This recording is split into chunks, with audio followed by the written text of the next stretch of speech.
Ever needed to safely transmit a list of messages over a network, without mixing up where one message ends and the next begins? Welcome to LeetCode's Encode and Decode Strings, a Pattern Mastery 100 essential that tests your string manipulation skills and understanding of custom data formats. Companies like Google and Meta love this one because it simulates real-world serialization, a must-have for distributed systems interviews.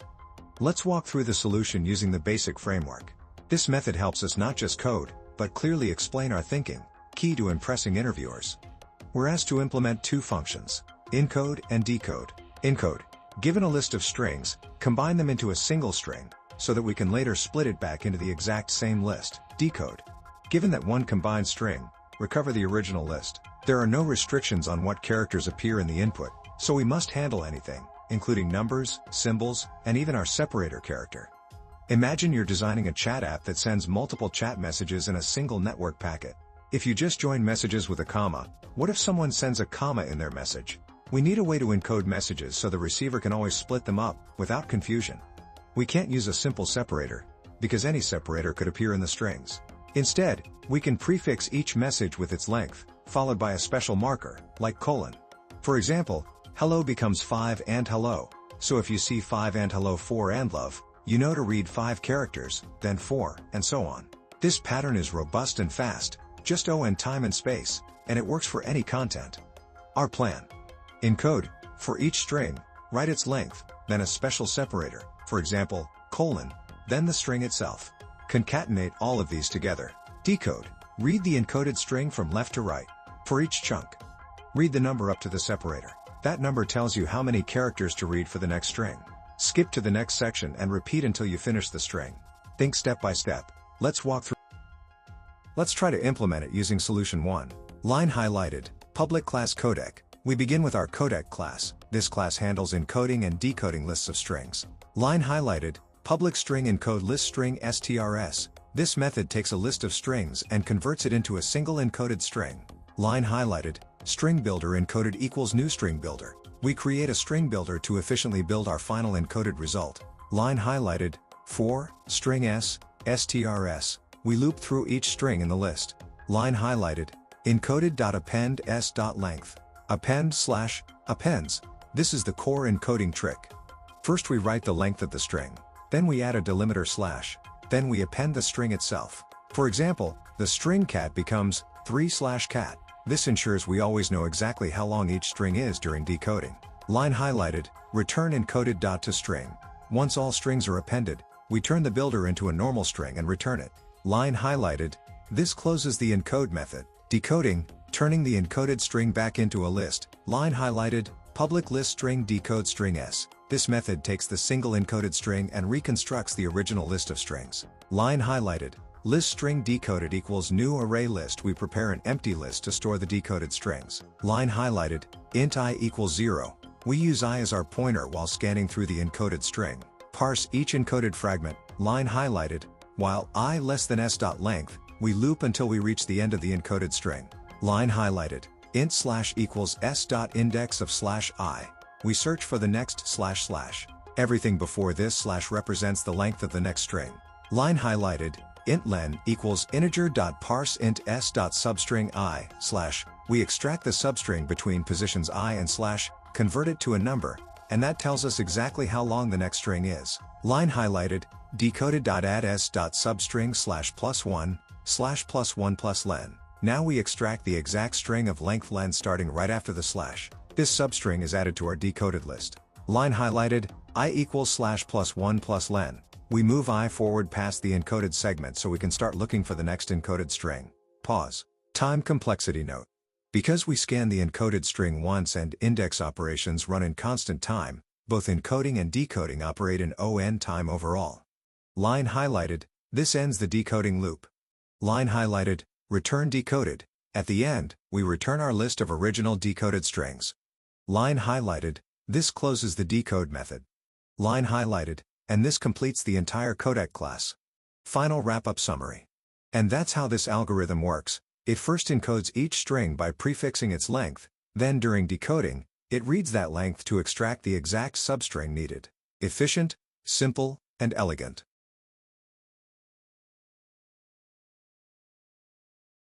Highlight input box, dummy underscore input equals, hello, world. Let's run our function using this simple test input, hello world.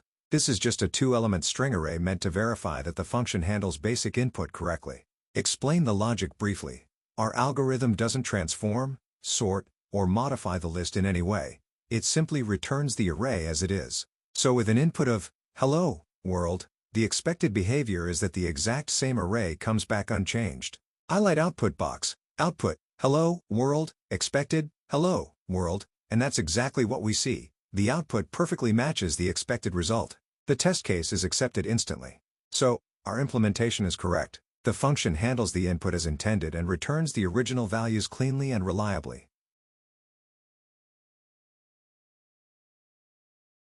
Solution 2. Escape-based encoding line highlighted, public class codec. We begin the codec class, which provides two functions, one to encode a list of strings into a single string, and one to decode that string back into a list. Encoding method. Line highlighted, public string encode list string strs. This method takes multiple strings and safely packs them into one encoded string. Line highlighted, string builder encoded equals new string builder. We use a string builder to efficiently build the encoded result. Line highlighted, for string strs. We iterate through each string in the list.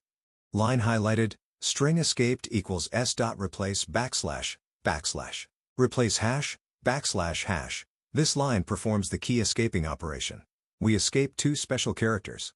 Every backslash becomes a double backslash. Every one hash becomes \hash. This ensures hash can safely act as a delimiter in the final encoded string without accidentally splitting real content. Line highlighted, encoded.append escaped, append hash. We append the escaped string, then a hash delimiter to mark the end of that string. Line highlighted, return encoded.toString. We convert the builder into a final encoded string and return it. Line highlighted, end of the encode method. Decoding method.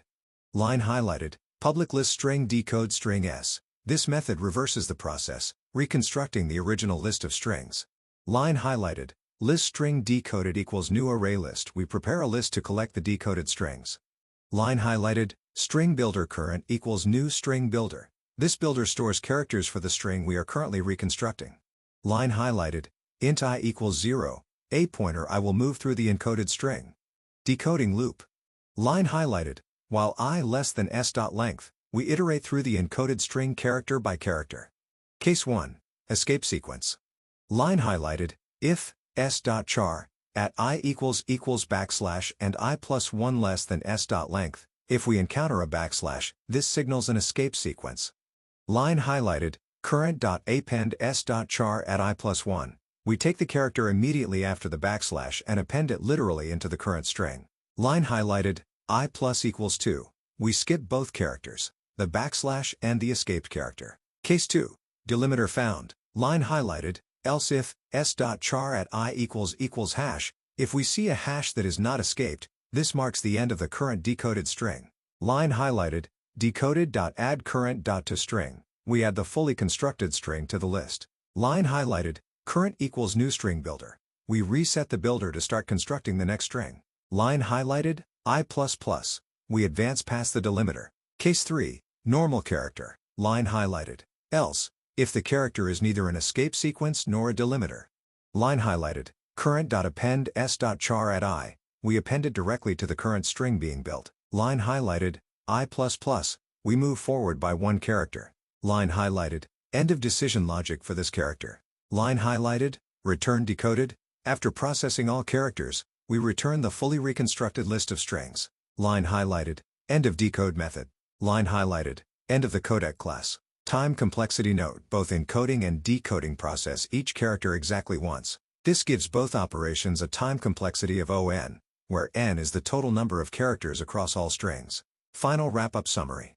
And that's how this algorithm works. It first escapes special characters to protect them from being misinterpreted as delimiters, then decodes by handling escape sequences correctly and splitting only on unescaped hash characters. Clear, robust, and elegant.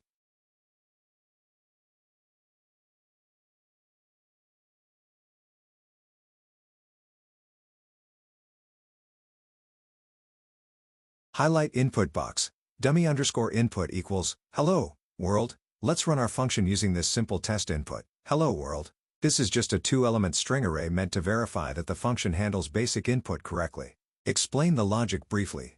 Our algorithm doesn't transform, sort, or modify the list in any way. It simply returns the array as it is. So with an input of, hello, world, the expected behavior is that the exact same array comes back unchanged. Highlight output box, output, hello, world, expected, hello, world, and that's exactly what we see. The output perfectly matches the expected result. The test case is accepted instantly. So, our implementation is correct. The function handles the input as intended and returns the original values cleanly and reliably. Let's take a quick moment to recap Encode and Decode Strings, a real-world problem that teaches you how to safely package and unpack data across systems, without ever losing structure or meaning. The task was to design two functions: encode to combine a list of strings into one transferable string, and decode to recover that list exactly as it was, no matter what characters appear inside. We saw why simple separators like commas fail, because messages can contain them. The trick was using each string's length as a prefix, followed by a fixed marker like, that makes decoding deterministic and error-proof. Our plan was straightforward. During encoding, prefix every string with its length and a colon, then concatenate them. During decoding, scan the encoded string left to right, read the number before each colon, extract that many characters, and repeat. We applied that logic step by step, ensuring the code cleanly handled all cases, including colons, numbers, empty strings, and long messages, and it ran perfectly on LeetCode. In tests, the decoded output always matched the original list, even for tricky inputs like foobar 123. No mix-ups, no data loss. The key takeaway? Always let structure define separation. Prefix-based encoding isn't just a neat trick, it's the foundation of safe serialization in networking, messaging, and distributed systems.